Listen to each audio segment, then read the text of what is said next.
and welcome back to Executive Summit. My name is Chris Caputo. I'm here with Carl Little. Carl, good to see you, buddy. Good to see you, Chris. We give him a round of applause, Mr. Carl Little.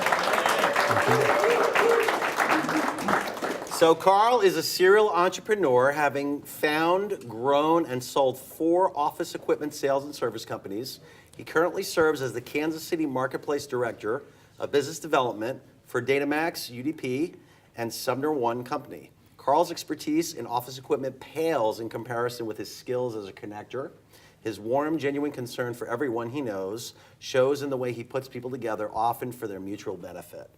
So Carl, tell us where this started, where you're from, how you got started in the office equipment and sales service industry, and we'll just kind of go from there.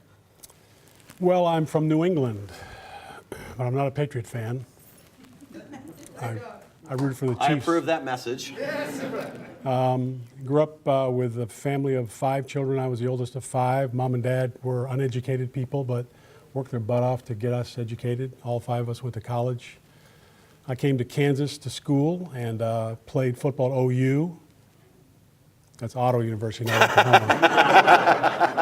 And my dad came up for my first game. He said, "Are you sure this is not intramurals?" I said, "Dad, they hit pretty good out there." So I graduated from Auto University in 1974, went to Washburn University as a football coach and women's basketball coach. And we all got fired one day because of some indiscretions of our head coach. Head basketball coach at Washburn, head football coach at Washburn decided to change wives. That could be a problem. That didn't go over well in Topeka. Yeah. So they fired us all, and I was looking for a job, and Xerox called and said, "I'd like to talk to you about being a salesperson." I said, "A salesperson? I don't even like salespeople. I don't want to be one." So I became one. I thought I could work June, July, and August. It'd be a great summer job, and go back and coach in the fall. I made so much money in the summer I couldn't go back. I couldn't afford to go back. Found my wife and her son, and the 3 of us got married, and left Xerox to go to work for a company called Savin. They moved us to Texas, and I called on dealers in West Texas for 2 years. Hated traveling 4 nights a week. I come home on Fridays with a bag of dirty clothes, and my wife would want to go to dinner, and I said, "I went to dinner 4 times this week. Can't you cook?" And she said, "No, we're going to dinner." So we went to dinner. And I woke up one day and I said, "These guys all drive Mercedes-Benzes and I drive a Volkswagen. Why don't I be a dealer?" So decided to buy a dealership. I bought it over the telephone from a guy that wanted to sell it, owner finance it for me. And in 1983, we moved to Corpus Christi, Texas, and bought this dealership. And about 3 months in, I went home for lunch and told my wife I didn't think we were going to make it. She said, "What do you mean we're not going to make it?" I said, "Well, we have payroll on Friday, and I don't think I can make payroll." She said, "Well, I would finish your sandwich if I were you, because you've got a mentally retarded, developmentally disabled son, Nicholas, and I'm pregnant." I didn't know she was pregnant until lunch.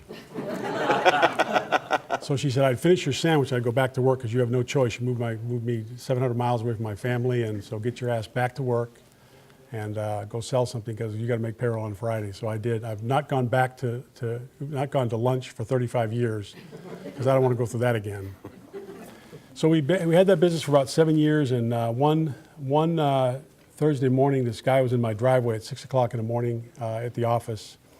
He got out of the car and he said, "Hey, can I get a cup of coffee?" I said, "This is not a coffee shop." He said, "I want to have a cup of coffee with you, Carl." I said, "How do you know my name?" He said, "I know a lot about you." And he'd done his research and found out that we're pretty successful.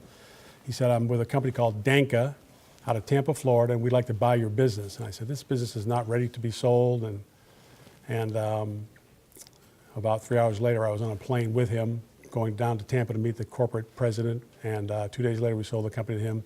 They bought my business. They gave me a 25-year lease on my building, and they bought my house, moved us up here in 3 weeks, and I managed their company for 8 years until they fired me. They said, "You're making too much money," and I probably was. And I started another one in Nebraska. I started a business in Lincoln, opened up Omaha, Council Bluffs, Iowa, Kearney, Nebraska, and sold it 10 years ago to a company called Konica Minolta, a big Japanese company. They gave me a contract to stay with them, and I stayed 18 months. I hated every day because I wasn't the owner and I couldn't make any decisions. And got a call from Chris Gauntz at Datamax UDP, and he said, "Why don't you come and join us?" And so I did. And 5 years ago, I joined this company. I hated these guys when I competed against them because they were really good and really honest, and they are really good and really honest. And this company that I work for, SumnerOne, you notice the name change. We changed the name to honor the family. The Sumner family started this thing in 1955. And it's a $100 million company with no debt, their own leasing company, and they really care about their employees and really care about their clients, and I love working for them. So, you know, that's my story. I sold copiers for 40 years. There's nothing else I can do except sell copiers. And this morning at 4:30, I was sending leads out to some of my friends in the audience out here. Anybody get any early email from me this morning? You did. You got 2 of them, didn't you? Yeah. So I love what I do. I just have a blast. I just go knock on doors all day with salespeople and try to help them find deals, close deals, and make people happy. So that's my story. Well, let's back up a little bit.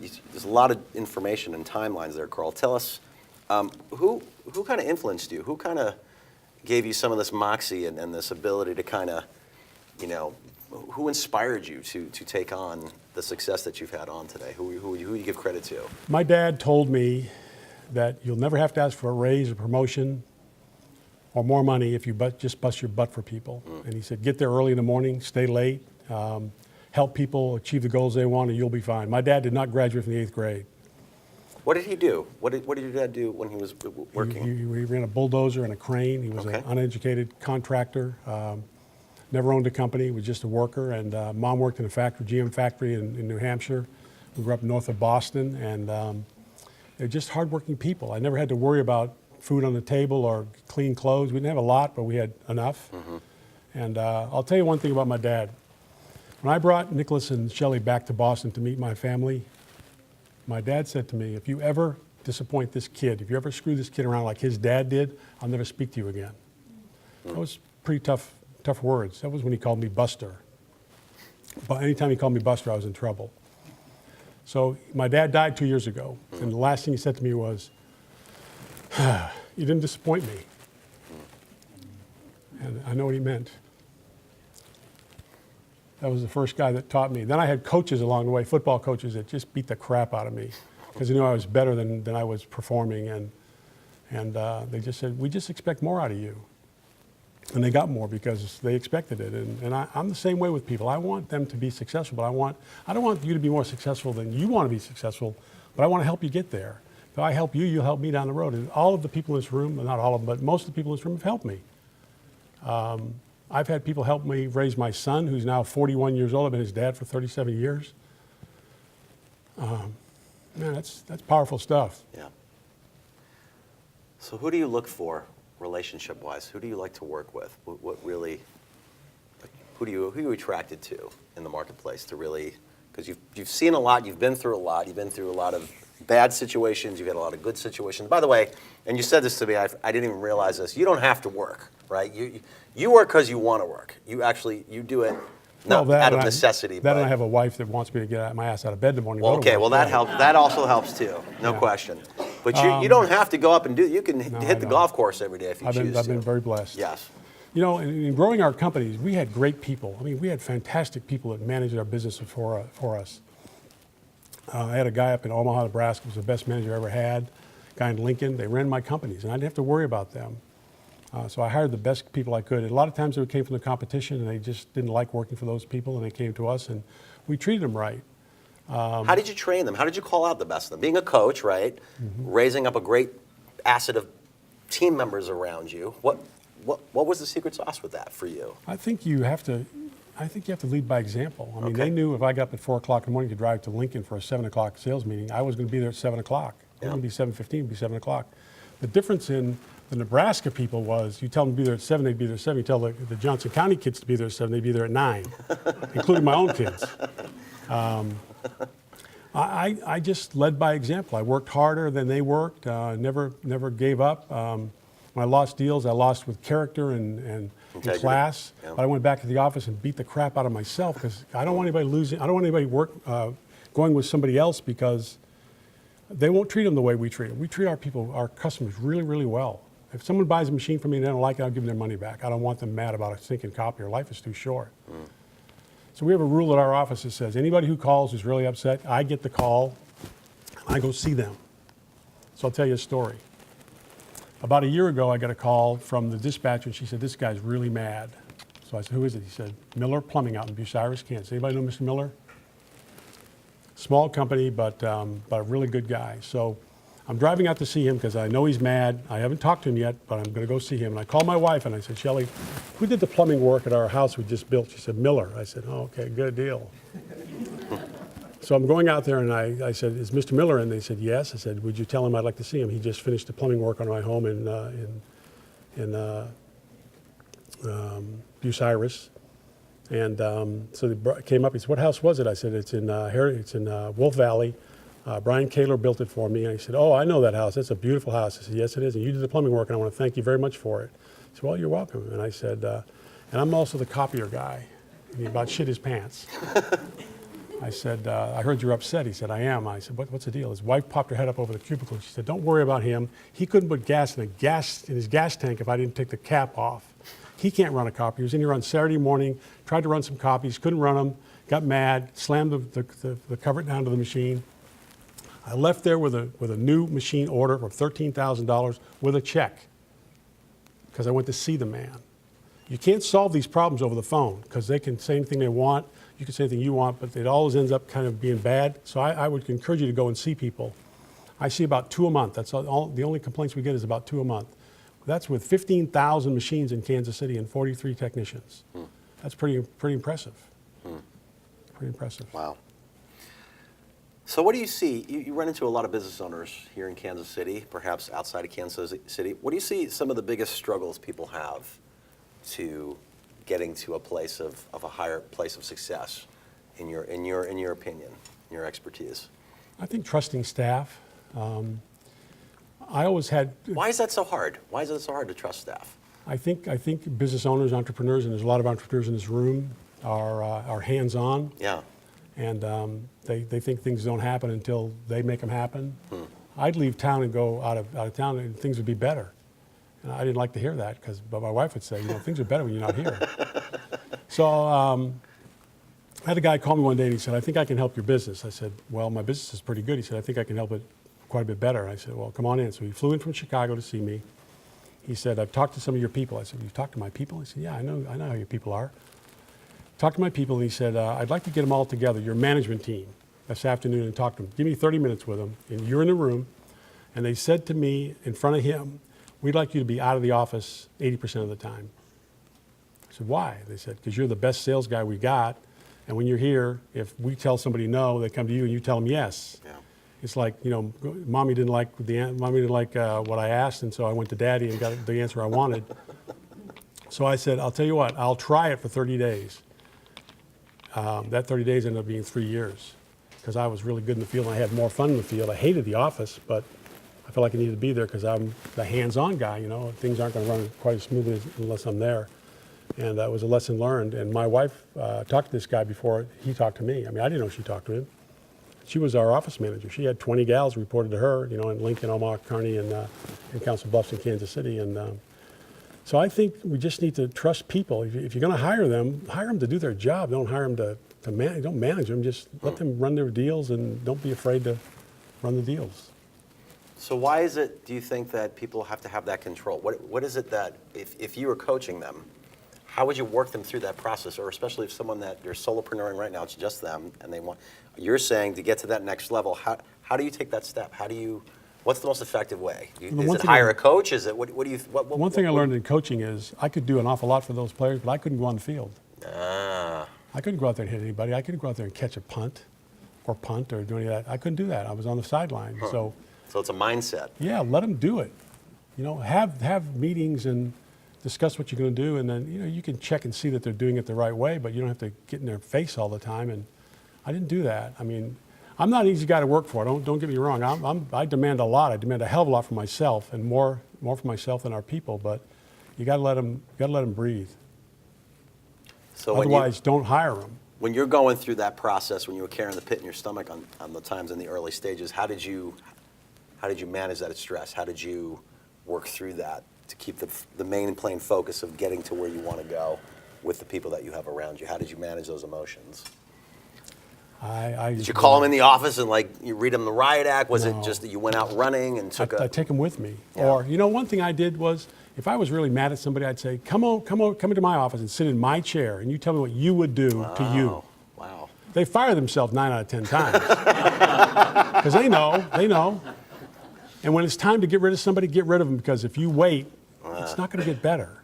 It's just, I mean, you should counsel, but boy, when it's over, it's over. And that sitting in my chair is a big deal. And I said, I'll do whatever you tell me to do. And 9 times out of 10, they fired him. Then the wife would call me and say, why'd you fire my son? My husband? I said, I didn't fire him. He fired himself. So I'm off the hook, you know, kind of a deal.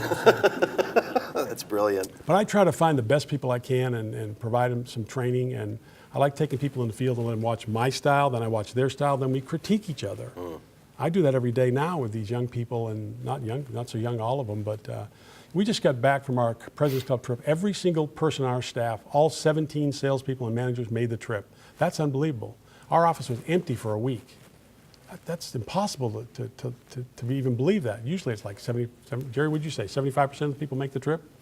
Jerry's a 25 years veteran of Xerox. He knows that industry better than I know it. But so just let them do their job and hold them accountable for doing the job. It's all about numbers. If they don't sell it, if you can't sell, you can't stay. I mean, you know, if I don't sell stuff, I can't make payroll. Guess what? I go out of business. Well, we didn't go out of business. We came close a couple times. That day I went home for lunch was close. I'm not going back for lunch anymore. Okay. Carl, what was the hardest lesson you learned? It doesn't have to be in business, in life. What was some of the thing that helped strengthen you the most, where you're at today now? Wow. I'm going to make it go deep a little bit now. Boy, being a business owner, when you are the one that has to do all the stuff, when you go to the bank and borrow. I was turned down by 18 banks in Corpus Christi, Texas. 18 banks. They said to me things like, Carl, you don't have a cowboy hat, you don't have a big belt buckle, you don't have cowboy boots, you're not from South Texas, you're not going to be successful down here. I said to myself, they don't know me. I'm a fighter, man. I'm a fighter. I'm not ever going to be unsuccessful. And one banker called me, Phil Dudley, and he said, Carl, I appreciated your presentation yesterday, and we turned you down yesterday, but I'm turning it around today, and we're going to loan you, going to give you a $200,000 line of credit with $100,000 up front. We're going to wait 90 days before you give any more money. But in South Texas, if you don't pay your bills or your notes at the bank, we don't sue you. We come after body parts. And he meant it. He got paid first every single month because I like my body parts. You knew which ones he was going after, right? One going after my fingers. But he got me started. And 7 years later, I brought him a check for $5 million. He said, what is this? You do a drug deal? I said, no, I sold the company. He said, for $5 million? I said, yeah, I know it's not worth that, but that's what they wanted to pay, and I couldn't turn it down. So, but he believed in me. And you know, he would come and talk to me once a quarter and make sure things were going good, make sure he was doing a good job for us. But he gave me my start. And without him, I probably wouldn't be in business today. Wouldn't have been in business down there anyway. So, you know, the toughest thing I've ever been through is going to bed at night knowing I got to get up the next morning and go do this again, because if I don't, I'm letting my family down. And when you have a special child and you got a wife that's tough and a new baby, you better go to work, because there's nothing left to do except that. So. Yeah, that's good. So, if you were to start over again, knowing what you know now, what would be the number one important thing? Let's say you exit this opportunity, you start another one again. Where are you starting first? I'd find a banker first. Okay, so you got the money now. You're ready to hit the streets. What's the number one thing, if you were to share with the audience here, if they were to save them the learning curve? I would go and find staff people that help me grow my business, because you cannot do it alone. Yeah. There's a lot of entrepreneurs that think they can do it by themselves. They can't. I mean, you can make pretty good money, but you can't make a lot of money. And I wasn't about making a lot of money, because I never had a lot of money as a kid. I never had a lot of money when I was coaching. But we made a lot because we worked hard, and we were fair with our people. We paid them well, but we expect them to do their job. And the key thing for me is find people that you can trust, find people that trust you, get to know their families. I mean, I would make sure that I interviewed the husband and the wife in most cases, bring the kids along as well. We always had company picnics, company outings, and because I wanted them to know this was a family deal. And we were a family. We had a family. We were running, you know, we were making our money from that company.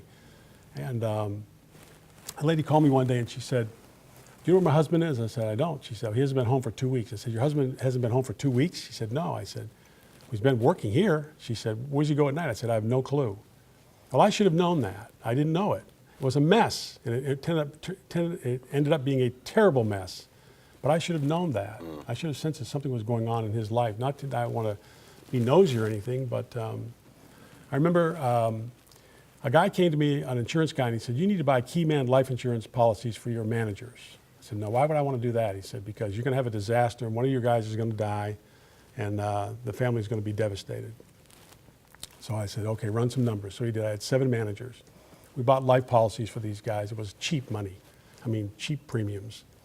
I owned the policies because they had them as long as they were employees of the company. And then when they left the policies behind. Nobody left. And one guy died, 35 years old. They called me and they said, "Pat, David had died last night." He was an Omaha guy. I said, "What happened?" They said he didn't wake up from sleep, had a heart attack, and he was an overweight guy and had a 5-year-old baby and 2 other children and a wife. They asked me to come up and speak at the funeral, which I did. I called the insurance agent. I said, I need a check. I need a check. This guy died." And they said, "Do you have the death certificate?" I said, "No, but I'll get it." So I got it the next day and brought it to him. He wrote me the check, and I took it up. There was $100,000. And after the ceremony, I gave it to this lady, this his wife, who's a delightful lady. And I said, "What's this?" And she said, "It's a life policy." She said, "What life policy?" I said, "Pat didn't tell you?" I told the guys, "You go home, you tell your wives, you go home, tell your husbands, we got a life policy." Didn't tell them. So I said, "Don't open this till you get home." So she got home, wrote me this beautiful letter about thanking me for, taking care of Pat. And I paid her from July to December not severance, but his paycheck, because I knew they needed the money. So that word got around that we took care of our employees. And I will tell you, people were calling me saying, "I want to work for a company like that." And it was unbelievable, the turnaround. People trusted us, believed in us. And I still think about him every day, but that's the kind of thing you got to do for people today. Finding good people's tough, keeping good people's tougher. Right. And it's not just about money all the time. It's how you treat them, and it's benefits, and it's caring about them, hugging them when they need hugged, and kicking them in the ass when they need kicking the ass. And I've done plenty of ass kicking.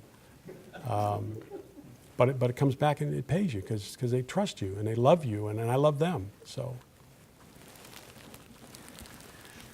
Those of you that are watching this interview right now, there are people here in this audience. You can't see them, but these folks know this gentleman really well, and some more than others. So, Carl, what would you want to say to if I were to use the language, because you use the word family, and how families are the most powerful organizations in the world. They're the wealthiest. They're have the most influence. They have those bonds, right?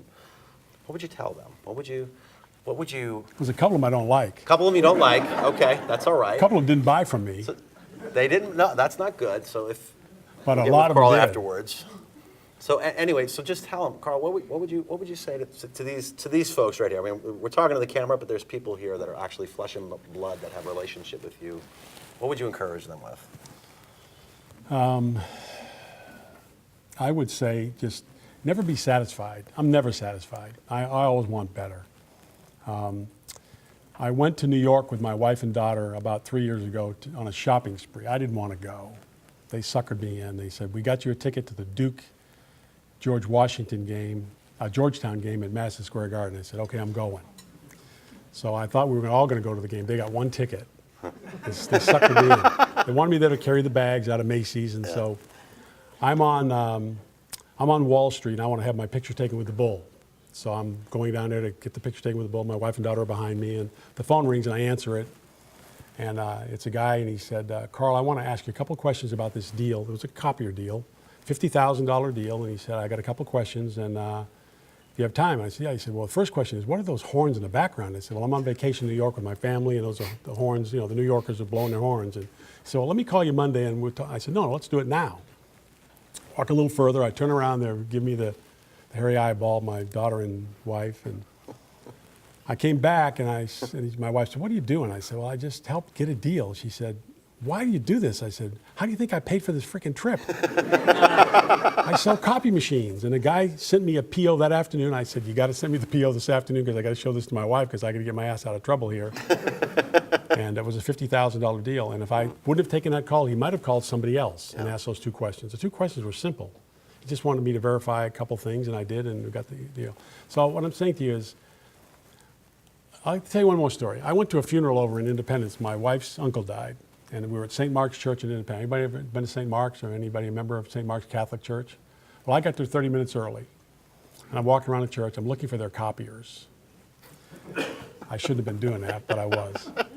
And my wife came in the door and she said, "What have you been doing?" I said, "I went to the bathroom." She said, "You went to the bathroom, you went to the office to look at the copiers." I said, "Yeah." And guess what? They've got 2 of our copiers. So I was thanking him for the business, and I went to sat down for the funeral, and she's looking at me and she's shaking her head like, "You are freaking weird." I said, "I know I am. I live my business. I love my business. I also love my family." I would say just love what you do. If you're not happy, don't do it. Yeah. I've always had jobs I loved. The job at Washburn when I was coaching football, I loved that job. And I was really devastated when I lost that job. I got fired because of somebody else's actions. But it turned out to be pretty good because the Xerox thing was good. It was a great summer job. And everything I've done has just been better because you make it better. It's up to you. It's not up to your people. It's up to you. You decide what you're going to do. Now, you got to hire the best people. You got to let them do their jobs and make them do their jobs. But just never be satisfied. I'm never satisfied. I just want more. You know, we did $1,200,000 last month in hardware business. That's a lot of business for our company in January. It was cold. We had some snowstorms. $1.2 million. This month we want $1.5 million, and we'll get it. We're probably going to do $2 million this year because Monday night we're going to go to a school board meeting and get an order for $1 million from a school board here in the Kansas City area. I won't tell you who it is because I don't want you telling my competition. But so just never be satisfied. If things aren't good at home, make them good at home. If things aren't good in your business, make them good. It's up to you. If you're looking for a job, find it. I'm looking at somebody out there that needs a job. Right. She'll find a great one because she's a great salesperson. Well, the one thing that I know a little bit about you, Carl, is you're a servant. And I'm looking forward to hearing in our next segment the impact you've left on these people's lives. And with that, I'm going to say thank you, Carl, for this interview. You've been amazing. If you give him a round of applause, Mr. Carl Little, everybody.